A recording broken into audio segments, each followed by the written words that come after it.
Hey guys and gals, Jim back here with another update today. Got quite a bit accomplished. You saw my previous video, I had my base coat painted, my rock work, all my rock castings done up, stained and everything with my washes. And since then, I applied my first base coat of ground cover, which is a dark brown ballast, which represents dirt. It's real fine. In fact, it's the perfect scale, like dirt granules, like brown dirt. And then I did my layer of the real fine green, and that, left bare spots and everything. I didn't want to cover it solid. Got the hilltop pretty much done. Pretty much once that dries overnight, tomorrow I'll take a brush and brush off. I already shook off most of the excess, but the green, I'll take a light bristle brush, a real fine bristle brush, and a soft bristle brush, I should say, and rub it down and stuff, and there will be more bare spots showing up, like sparse, real sparse vegetation and stuff. And I got my trees permanently glued in. I did take, and since the other night when I made them, I sprayed the dowels that I carved down with a light earth, Model Master light earth, out of a rattle can, and it was basically just a plain old brown. So what I did before I glued them in is I was able to get in there with a stiff bristle brush, and what I did is I gave them some dry brushing with some khaki.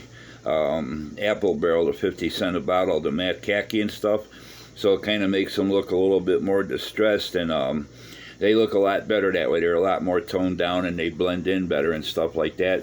Now that I got them glued in, I can start going around working some vegetation. What I call now is building up layers, like, giving everything dimension, tying everything in together. So I'll build up some vegetation around the bases and stuff. And what I got here is stuff that I had for a while.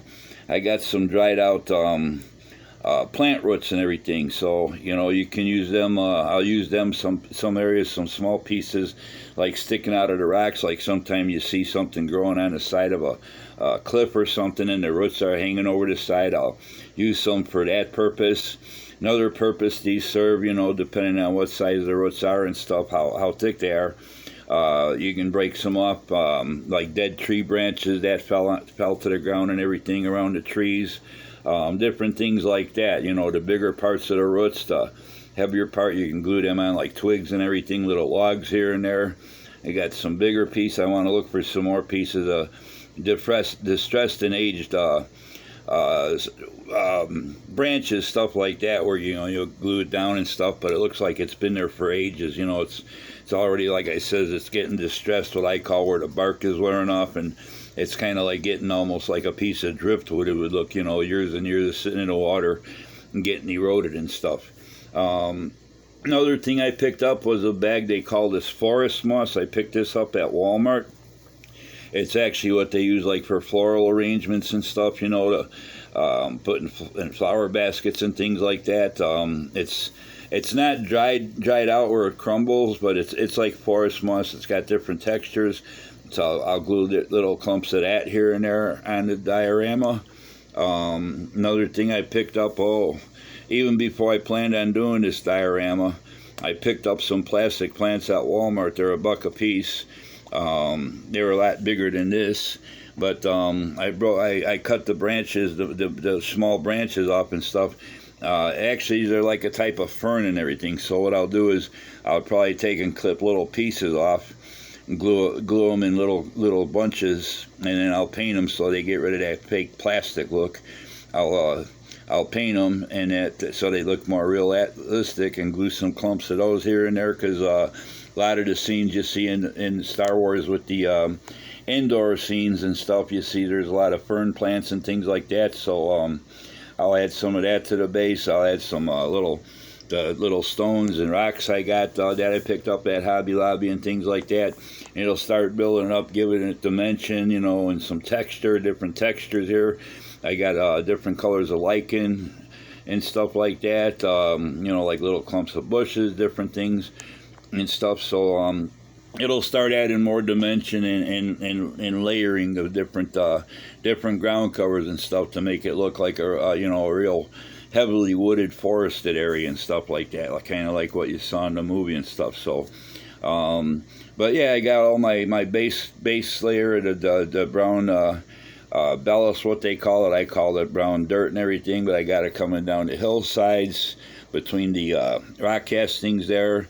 And then once that dried and stuff, I went over with the real fine the fine green ground cover and all that, and it's very fine. So, you know, I wanted to leave bare spots, and like I said, once I start brushing this away, there will be more bare spots throughout there and stuff. I didn't want the whole thing to be like a grassland or anything like that. So, but I'm happy so far with the way this is turning out and all that, and I think it's going to look pretty cool when it's finished. I can't wait till it's finished, but at the same time, I'm not going to be rushing anything. You know, I'm taking my time.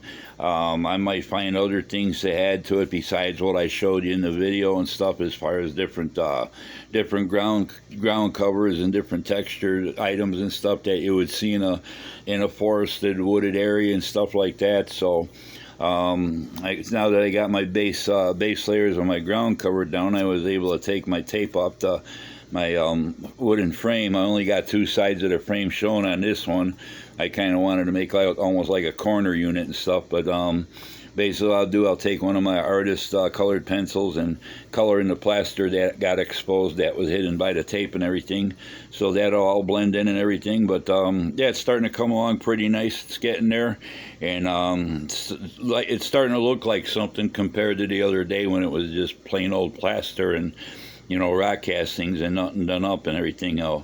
You can go all out and do as much as you want, or if you just want to leave it plain and simple, you know, nothing really heavily, you know, scenic, you could go that route. But I want this to really look like a cluttered forest area and stuff like that. So I might even look up, I think it's Shapeways, the company, name of the company. I only ordered from them once some inside engine nozzles, like the turbines for one of my Star Wars kits that I built years ago. I might look and see, see if I could find some kind of 3D printed figures that would be in the correct scale and stuff, and, you know, maybe they can come up with something or that, like, you know, some little Ewoks or something like that. So anyway, that's what I got going on. That's what I got. Excuse me. That's what I got done today. And like I said, I'll be doing update videos. You know, maybe I'll start doing some more, you know, different textures on there, and I'll come back with another video. You know, I'll probably do a few more videos before it's finally finished up, and I do the final video with the model on it. The model is the last thing that I'll mount on there, but I wanted to get to this point so I could mount my trees and start, you know, covering up the bases to make them look like they've been there for ages and stuff, you know, not just some sticks poking out of the base. So that's what's going on. So hope this has been helpful to a lot of you people out there that might be interested in doing up a diorama. I thought it'd be something different rather than doing a step-by-step model build. Something different, doing like a step-by-step progress updates on building a diorama from start to finish. So until the next time, thanks to all my subscribers. Thanks to all my new subscribers. Thanks for all the great comments you guys been leaving me. Thanks for hitting the like button. Hope you guys are enjoying this and it's been helpful, or, you know, even if it's not helpful, there's something that's a little bit different, you know, out of the box and stuff like that. So until the next time, you guys all take care. Have a great rest of the weekend. Hope you and your families are staying safe and healthy out there. And we'll talk to you soon with another update on this, probably in another day or two. So till the next time, have a good one. Bye.